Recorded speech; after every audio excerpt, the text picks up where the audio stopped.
Hello, everyone. So happy you can join us on Facebook. Welcome to the 11th edition of Doc NYC and our very first online edition. I'm Samah Ali, and I'm one of the Shorts Associate Programmers, and it is my pleasure to be leading today's Doc NYC Live conversation for The Walrus and the Whistleblower, directed by Natalie Bibeau. And of course, we have the Walrus Whisperer himself, main character Phil Demers in the room, and we also have Jeff Ventre from Blackfish. Now, it is my pleasure to welcome into the space Natalie, Phil, and Jeff. We are so happy to have you all here. Unmute, take your cameras on. Hi, y'all. Hi. To be here. Hey, everybody. So let's get right into it because y'all are the stars, and I'm really just going to be a fly on the wall in this conversation, and I'm very keen to be here. My first question is, all of y'all know each other in different capacities. So how did you all get acquainted? Natalie, let's start with you and Phil, and then we can go from there. Sure. Phil and I have known each other since we were about that big.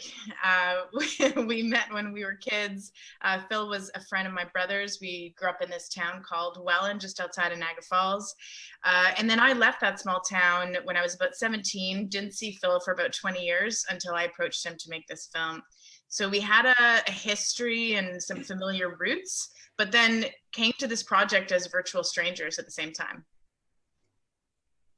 I'll take the baton from there. I met Jeff, of course, by virtue of being a whistleblower at the height of sort of when the documentary Blackfish was having its impact, and we got to become friends over time, and we got to see each other on a couple of occasions. In fact, we joined each other in Rochester for a symposium, Jeff, as you may recall. I think we had an excellent time, and then we used to.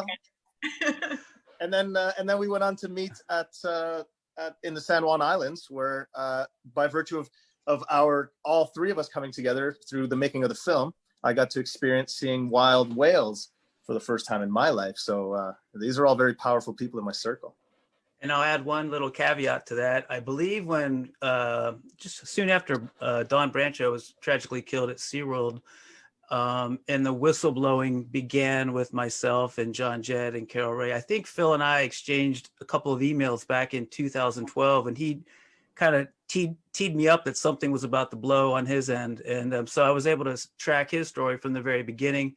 We met in person for the first time in Rochester in, I think, May of 2014. We had an excellent time, did a symposium on captivity.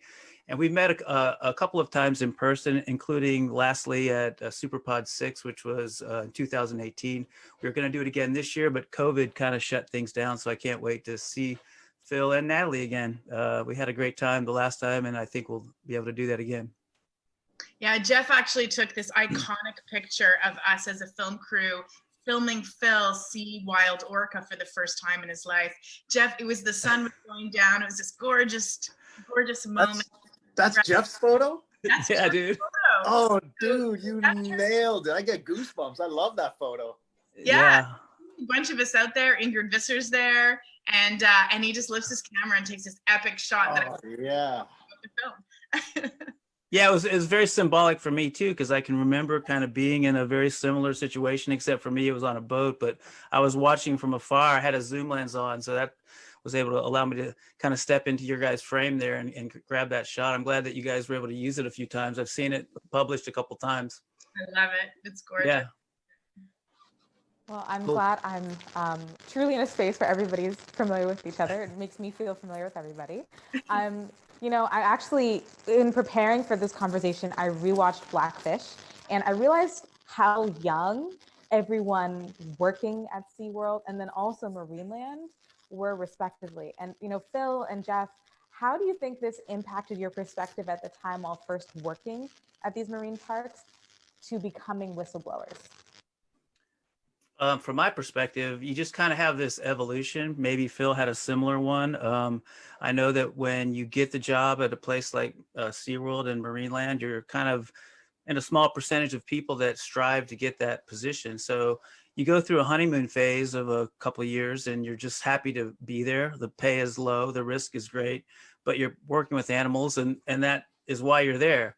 And so for me, working, whether it was with killer whales or walruses or dolphins, it was just initially an honor to be there. And it you kind of had blinders on at that point. You're just trying to move your way through the system and get an opportunity to work with the larger animals and do performances. And also during my time, I'm in my 50s now. I was influenced by Jacques Cousteau and stuff like that as a young kid growing up. And SeaWorld always portrayed itself as kind of like a research institution. And when you get there, then you kind of realize it's more akin to an actual sea circus. It's a live public display type situation. Yeah, they do learn things there, like killer whale blood types and have vets monitoring their health. But the main reason the vets are there are to keep the animals alive so you can continue the shows. They're not really contributing a whole lot to the body of science that allows us to better understand wild killer whales. So after a while, the shine comes off and you begin to see the teeth damage or the eye damage as portrayed in Natalie's film,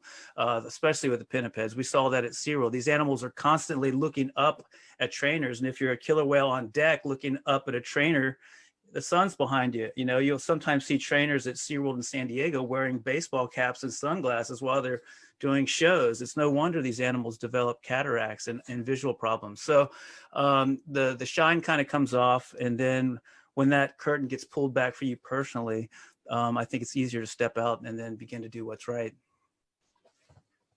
So I would say Jeff, you nailed it. The whole small circle club, keeping the secrets in-house and whatnot, as well as you evolve, there's also an element of, it's expected of you to sort of keep quiet as as the veil sort of lifts. But my situation was a little different because there was much about Marineland, despite as much as I hated it, that was keeping me there. So my leaving was out of desperation. I would say for me, my ultimate evolution of realizing just how bad captivity wasn't until I really zoomed out. And I didn't have that opportunity until I truly was separated from Marineland, because I was really involved in it. I mean, that's 12 years of my life of, meeting. That place was like a family for me. So, the shine was off, but I had reason to still be there. I left in desperation. My zoom out was, of late. That's, brings me to my next question. There are a ton of risks, obviously, about being a whistleblower. So, Phil, what were some of the, situations that you kind of found yourself in or still find yourself in today because of, coming out and leaving Marineland? Well, I'm still subject to a $1.5 million lawsuit accusing me of plotting to steal a walrus. Despite every which effort I have made to negotiate a reasonable way out, Marineland still seems. I mean, even up until today, after this meeting, I'm going to be speaking with my lawyer, who is speaking with Marineland's lawyer today. I'm trying to get to trial. It's kind of an anomalous situation because most people who get sued would prefer to not go to trial. It's usually an effort to keep that thing away. I would think at this point, and probably long ago, Marineland is baffled as to why I'm the one insisting to go to trial. It's not just that. I'm every day subject to criticism from, Marineland is very powerful, at least was a place, and their reach is long, and they used it. I've been defamed, if you will, at every level of government. I've been defamed in the media, and I'm having to defend these types of things. And what it is an effort by Marineland to just muddy the waters of debate. They don't want to talk about what's happening with their animals, and they most certainly don't want to reveal what's happened to Smooshy and her calf. And so, I'm always having to navigate these peculiar waters by virtue of having done something that put me into, it put me out there. And I just find that to be a strange thing, because I don't understand the whole kill the messenger thing. I mean, how much more evidence do you want of animal abuse? Why are we talking about me?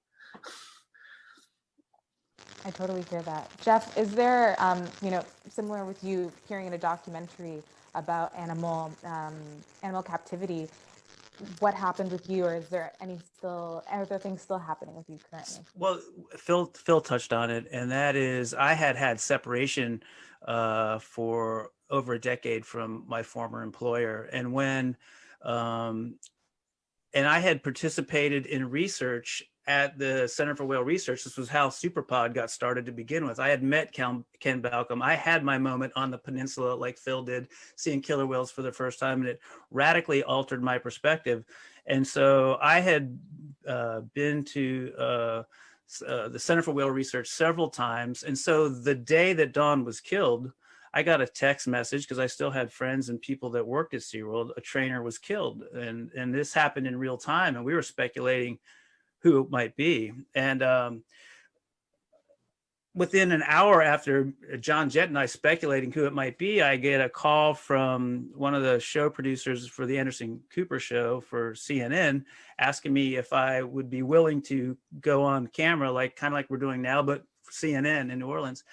And I initially said no, because I was scared. I was still a medical resident. The last thing I wanted was to be labeled a whistleblower a year or two before I'm trying to apply for jobs. I mean, I work in a very conservative industry. Medicine is very conservative. I don't need my name splashed up on the newspaper as a whistleblower. So I initially said no. And then John called me, Michelle called me, and my sister called me and said, hey man, you've got to say something. I mean, you've been talking about this for over a decade. And so they convinced me that I needed to make an appearance on the show. Well, it was too late to do they were going to send a car and take me to a studio in downtown New Orleans, and it was too late for that. So I called in on my iPhone, and they put a picture of me and some videos, and I chimed in that way. What happened from that was that I got a call from Wolf Blitzer, CBS Early, that led to a cascade of other interview opportunities that kind of created a snowball effect. And then John Jett chimed in, and then Samantha Berg chimed in, and then Carol Ray, all kind of buttressing my claims. And then it got the attention of Tim Zimmerman at Outside Magazine, who wrote a feature piece on Tillicum in June of 2010. And then that got the attention of another documentarian, Gabriella Cowperthwaite, who then asked us to participate in her film. But I had the buffer that Phil didn't have of over a decade of time between my former employer. I was already working in another career, so it provided me with a buffer. And the only thing that I would say that was, pardon my French, scary as shit was the thought of a slap lawsuit coming onto us. Because if SeaWorld, in hindsight, probably wish they would have taken a similar tack as they did with Phil, because they might have shut the whole thing down in terms of Blackfish ever getting made and Death at SeaWorld ever getting written, because we didn't have any money to defend ourselves. And so that's a kind of a difference between what happened with myself and Phil.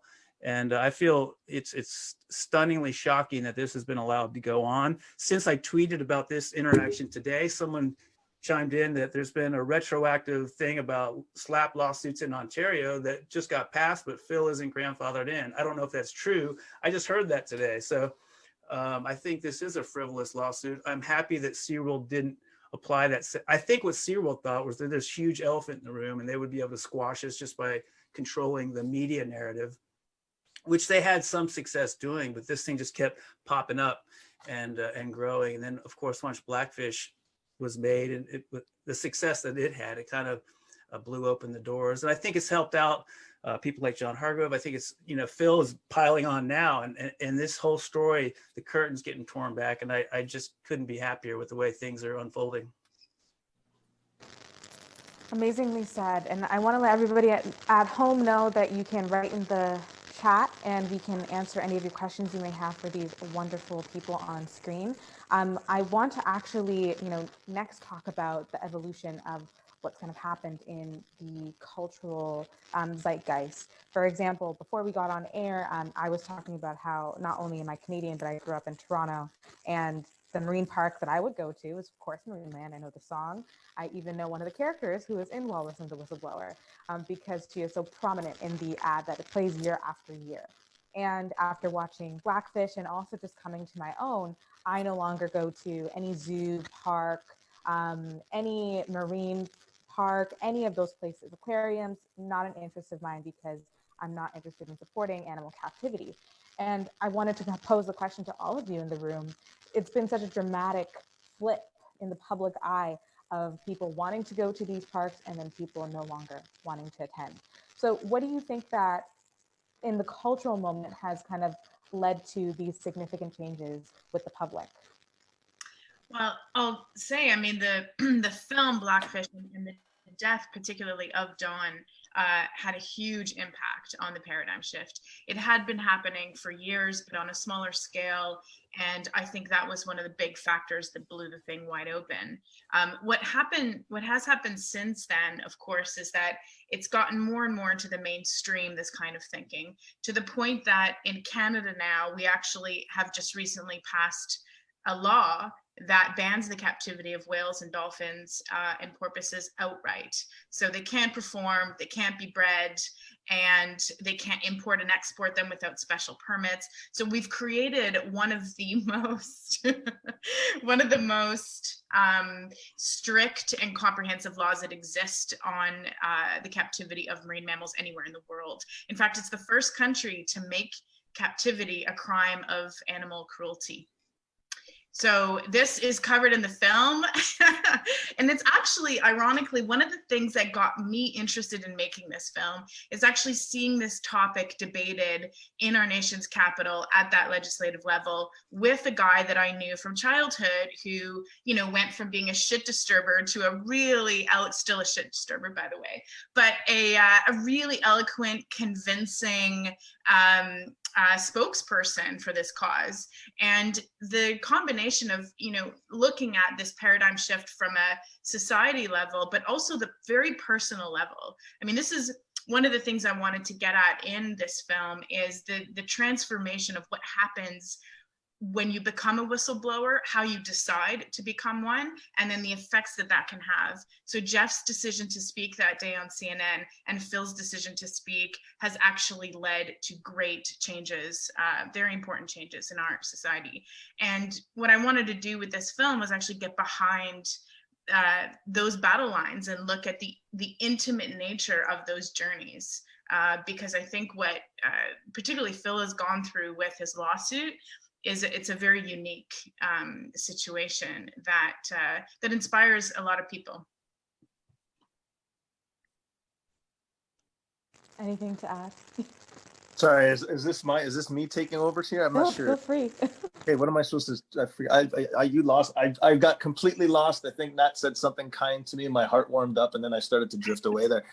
After she said shit disturber, and I wanted to say semi-professional shit disturber. Yeah. What I would say, so for me, the experience of witnessing the paradigm shift was, if the film isn't indicative of one thing, it's that I spend a lot of time in the bathtub, and while I was monitoring the world as it changed, I saw the cultural change. It's as if I felt it. It's as if I feel as though I had the best seat in the house, because suddenly the subject and every which opportunity that presented itself before me, it all became just the best seat in the house for a huge wave, and I'm still atop it. I'm still there with this eagle-eye view. So I have to attribute Blackfish's work and all of that, and having been there to sort of keep that going. The mistake the industry did is they didn't do enough to kill Blackfish, and they did too much to try to kill me. That's an interesting way to put it. Yeah. We have some questions from the audience. Sorry, Natalie, feel free. You can continue. Well, I just wanted to add that France recently followed in Canada's footsteps and banned captivity as well. So in terms of what Phil has been doing and the ongoing work that some of the cast members of Blackfish have been doing, we've been approaching this by writing papers about captivity, by making appearances like this on behalf of the influence that captivity has on animals. And so we've got two major countries in the world now that have banned the future collection and display of large marine mammals. And I think that is the biggest testimonial to the paradigm shift that was part of the original question. Amazing. Yeah, and I think the paradigm shift has been most noticeable with whales and dolphins, orca in particular, but not as much with walruses. I don't know what you think about that, Jeff and Phil. I think that's accurate. And Phil made a kind of a plea at Superpod 6 regarding that. There's been a lot of focus on killer whales, but not as much on pinnipeds. And I'm very fond of saying that I put a walrus on par with a killer whale in terms of intellect. And the only difference that I see between a killer whale and a walrus in captivity is that the walrus can jump out of the pool and kill you as well, run you down and kill you. I'm kind of making a joke of that, but it's pretty amazing. I mean, they respond to voice. Killer whales respond to, all of them respond to hand signals, but you can kind of have a conversation with a walrus, and they'll mimic you and follow you around. And I was amazed. Phil may or may agree. There's a big intellect gap, I think, between a sea lion and a walrus, with a walrus being super intelligent, and I just really couldn't believe the difference because they're both considered pinnipeds. We did the same comparison at Marineland. In fact, when we first got the walruses, we noted that they were more like orcas in the way that their minds were, they could expand on thought more than the sea lion. Sea lion's looking at your fish, the eyes go like this, and that's about it, right? I will say this, and I don't know that I should, but I get the sense that Canada in the very near future will be passing legislation that will prohibit the import, export, and breeding of other animals, big animals, and I think we could safely assume that walruses and all pinnipeds will be in that conversation. On that note, and I know we have audience questions, which folks, please continue to put them in. Phil, any updates on Smooshy, your beloved? Yeah, I've got an update. So much to my lawyer's chagrin, I tweeted something this morning. He asked me not to, and Nat nailed it earlier. I can't seem to help myself sometimes. And it doesn't always work out, but mostly it does, maybe. And so I tweeted that we were going to have finally a conversation. See, Marineland made a mistake. Marineland's lawyer made several mistakes. Andrew Burns, my Make Andrew Burns Famous tour starts soon. And you may say it begins now. One of the biggest mistakes he's made is by virtue of suing me, Marineland has to communicate with me. There's a series of deadlines and the court's watching. And so where he would love for me, especially right now, because Andrew Burns, the lawyer from Marineland, knows what's happened to Smooshy and her baby. And, the world's been asking, where are they? There's not been an update since early June. And so of late, what Marineland and Marineland's lawyer, Andrew Burns, has been doing is they've been dodging the questions.